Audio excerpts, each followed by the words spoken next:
What's up, schoolmates? Alam nyo ba na this month of August ay hindi lang buwan ng wika? It's also a whole celebration for young change makers. Tama ka dyan. It's ASEAN Youth Month 2025, a packed celebration of youth advocacy, peace, sustainability, and of course, solidarity. And tonight, we're joined by one of the leaders behind this movement. Syempre, di ba, sobrang formal natin because naka-Filipiniana tayo today. Tagalogin yan lahat. Correct. Pero he's coming in with a chill attitude about this episode. So let's all welcome Myros Ponon, founder of ASEAN Youth Advocates Network. So Myros, before we dive in actually to ASEAN Youth Month 2025. So first of all, sa mga hindi nakakaalam, yung ASEAN Youth Advocates Network or AYAN, AYAN, what would you say is the mission and the history of your specific organization? Wow. Actually, ang laki ng history na niya. Okay. Well, it started in 2019. 2019. It wasn't a ASEAN organization then. Okay. I was first year university student, and we decided to start the Youth Advocates for the Philippines. Wild, So- first year college and you decided to be this Yeah. involved. Okay. So actually, a week before that, and hindi ko siya sinasabi usually sa media, but before that, a week before heading into college, Okay. I missed the orientation week. I love that. Sa university. Kasi I was celebrating, I was selected as one of the representatives sa Thailand. It was the worth ASEAN it naman pala. University Student Council Union Wild. Conference. Okay. So it was all about volunteering. Tapos the challenge there was to create something that can be impactful to your community. And so yung matagal ko nang hininaing in most Okay. organizations because I started volunteering when I was 9. Talagang I really started at a young age. Wild. Because Okay. lumaki ako sa Camarines Sur, sa Bicol, and Okay. eventually in Paco. And doon ko talaga nakita yung poverty, the problems that our society has. And Okay. so, yun. And then, growing up, I've always wanted to volunteer. I started to volunteer at 9, like what I've said. Tapos nakita ko na very excluded siya. Like, I wanted to Okay. join youth organizations then. And I Pero- remember being a 15-year-old, talagang OP ka talaga. OP ka kasi Okay. you were with university students, 19, Yeah. 20, 21, 22. Tapos, very minimal pa yung organization at the time. Wala kang pagpipilian. At the same time, hindi mo feel na safe ka. And so, Very cliquish, would you say, for very some... exclusive and yeah. restrictive. And so, I feel like ang raming katulad ko then na gustong sumali sa mga organizations pero dahil restricted sila, ayun, they won't be themselves and Right. nasasayang yung potential. And so, Right. these two things, essentially, I combine them to creating my organization, Youth Advocates for the Philippines. Then the mission was just to create a safe space para sa mga kabataang Pilipino, para mahanap ang advocacy nila. Kasi one of my mentors Okay. told me that ang advocacy ay nakukuha sa pinaka malalim mong hugot. Your deepest advocacy agree. comes from your Okay. deepest hugot. And paano mo mahanap yung hugot kung most organizations may advocacy ng Parang focus. ide-impose Yeah, sa exactly. inyo. Yeah. And so why not create that organization para mahanap yung Yeah. advocacy nila. And so Youth Advocates for the Philippines started in 2019. Lumaki siya nung COVID. I Growing remember strong, yeah. it grew from 200 members to 10,000 members during the pandemic. Wow. Akala ko talagang hihina siya kasi I remember doing our annual meeting before COVID hit around Okay. the second week of March. Yeah. And then COVID happened. We were supposed to shut down everything. We decided to focus on webinars, and from Yeah. 200 to 10,000, we were the biggest youth organization in the Philippines. I'm confident to say from 10,000 likes, we grew from 10,000 to 250,000 Wild, in okay. 2 months. And so nakita namin yung potential ng kabataan. But also, nakita rin namin na very unsustainable siya.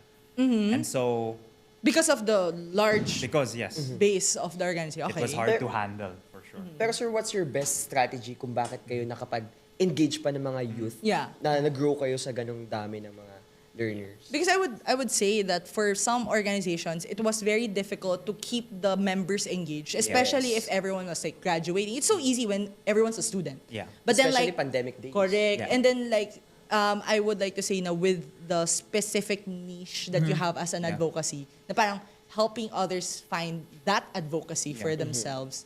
Parang paano mo yun na help na you still have your core organization? Yeah. Yeah, so actually, that was one of the reasons parang I knew then na hindi siya maglalast na ganun. Okay. Na eventually everything will go back to normal. Uh-uh. I think na nasanay lang talaga tayo sa Zoom Okay. and online platforms. Yes. And so eventually it will all die down. Yeah, at some point. Yeah, because I think it's apparent na talagang maraming sumasali that time. Oo. We knew what effective webinars were, what effective online campaigns were, pero yun, we also knew that it would end eventually. Yeah. Yeah. Marami rin ang magagawa. Like, Yeah. mawawala rin ang attention span Yeah. and ang hype Yeah. sa mga advocacy webinars. And Yes. so, sakto, nagka-meeting the next week. I was invited by the ASEAN Secretariat about the youth plan for 2021 to 2025. Okay, so And then the 5-year spread plan usually. The 5 years plan from all youth ministries, Yes, yes. including yung National Youth Commission natin. And yeah, doon ko nakita, it helped me and they gave me the advice to shift my organization into ASEAN-wide. Okay. And so from a simple mission for them to find their advocacy, we shifted, we changed our name to the ASEAN Youth Advocates Network, and our mission now is to advocate for young people for them to be civically engaged. Okay. And so back then, 19 ako, hindi ko alam kung how to make a mission vision. And so I think through that time, through the struggle as well, because it was very hard handling a big group. So of course there were problems. Pero yun, through the reshifting, it was also a way to right the wrongs and with the right mentors na natama namin lahat ng mali. And yeah, actually, of course, we just celebrated ASEAN Day last August 8th. Yes, yes, That was August also 8th. the indicator of ASEAN, the ASEAN Youth Advocates Network, celebrating 5 years. And so, yeah, I think it's going strong and very proud of the organization. Nakaka-proud yung ganun na Totoo. Ang hirap, maraming organizations that really died down even during the pandemic. Yes. Yeah, Right. that was such a huge challenge. And ngayon, sir, for those schoolmates and youth na nanonood sa atin ngayon, let's talk about exciting. What is ASEAN Youth Month or AYM 2025 all about? And paano ito nag-evolve into week to month? Di ba, sir? Yeah, Parang yeah. ASEAN week lang to before And ngayon, month na siya. It was week only until last year.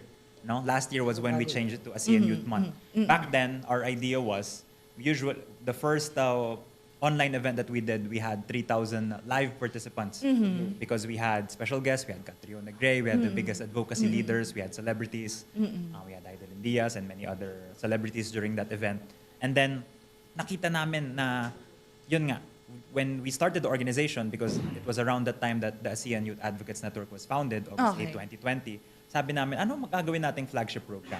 And so we Okay. thought of ASEAN Youth Week to celebrate 2 events. First is yung Linggo ng Kabataan or International Youth Day, commemorated yeah. by the United Nations, but also to leverage on the fact that ASEAN Day is being celebrated on August 8. Laging Okay. magkalapit yan. Yes, So yes. that's the idea. Let's celebrate ASEAN Youth Week Okay. in this particular week every year. But Okay. we saw the logistical challenge because the 8 would never fall on a weekend. Okay. And then- May challenge din sa Yes. participation. Of course, Oh, yes. And then, one of the reasons why we were recommended to start the ASEAN Youth Advocates Network was because even less than we found out in our simple survey that 1 out of 10 only know what ASEAN is in the Philippines. And I would definitely be part of the 9. Wow, joke lang. Okay. and in ASEAN as a whole, where there's 200 million young people, Yeah. I'm sure this was a statistic in 2020. For sure, Right. now lumaki siya. Even less than, I think 0.5 out of 10 know what ASEAN is. And then to know what it does is less than 0.3 out of Right. 10. And so Yes. talagang napakababa ng number. And so we were celebrating ASEAN Youth Week. Of course, for those who knew it, it was usually student leaders that wanted a certificate, that wanted to gain Yeah. international exposure. We knew this, but at the same time, I think one of the challenges that we still have today is the performativity of young people. Correct. And so to change that, talagang we wanted to do, we decided to do ASEAN Youth Month to make sure that our programs are aligned for every specific need and Right. advocacy Right. that has to be tackled. Kasi ang hirap na you just do it for a short period of time and you know that the participants are just there for the sake of exposure. Yeah. And I love the term he used, performativity. And for me, it's like, that could mean 2 ways, Yeah, right? yeah, It's like, it's either performative in a sense na gusto talagang magsilbi, gusto talagang, to be actively engaged in a specific advocacy that they believe in. Totoo. But there's also performativity in a sense that I just want to be linked Yes. a specific organization or to show that I have an advocacy even though I don't really stand for anything. Diba? And good thing din na naging month siya. Kasi ang big ng event eh. No? Parang pag kinumpres siya in a week, parang bitin siya. Oo, or sobrang ngarag ka talaga as an sobrang organizer. sayang Yeah. din, especially ang daming participants. So, good thing na naging month siya. No? Parang mas maraming mangyayari and Correct. mas marami ring may cater na mga youth Correct. na involved. Yeah, and speaking of which, let's go back to the initial question by James. Ano ba talaga yung theme of the AYM this year? And parang given how the youth has evolved so much from the time of the pandemic until now, even you would say that parang, wait lang, parang I think I've gone through generations of members also in that short span of time. Ano yung theme and how does it relate to the needs of the Gen Z or the youth today, as you would say?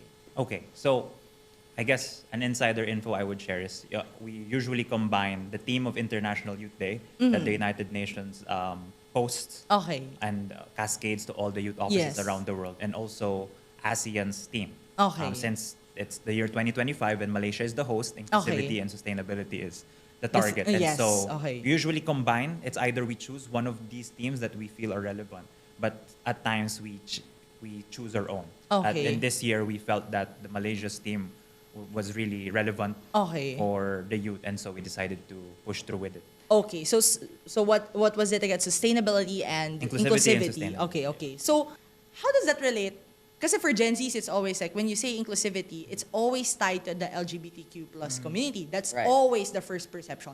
Pero parang, how is it more relevant or how is it really more inclusive now? Or are there any other sub-themes that would explore this? Also with regards to sustainability, because the first perception I have of that is, okay, does that mean environment? Or how does it encompass? Does it mean economies, education? How does that work?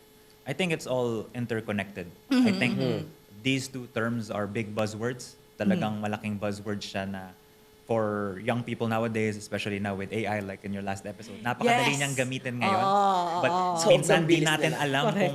di natin alam kung ano ba talaga siya. We Correct. know it by definition, pero we don't know it by heart. Yeah. And so, well, for me, inclusivity is yun nga, essentially kasama ka. Kasama Okay. ka dapat sa lahat.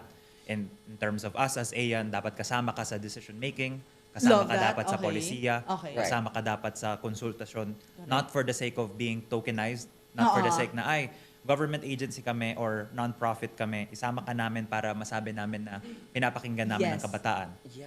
And most events, gagawa ka ng youth statement, tapos yun na yun, wala na mangyayari. And so, The involvement ends with just the lobbying. so it's Sorry. tokenistic. Yeah. It's tokenistic. And also in terms of sustainability, feeling natin kapag nag-tree planting tayo, which still most public schools here today, CSRs! Yeah, oo talagang nga. wala.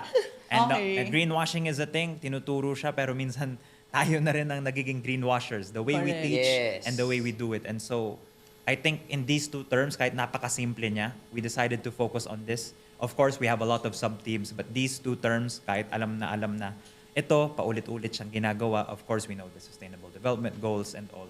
Ang rami pa. Talagang, we really need to make sure na madadigest siya.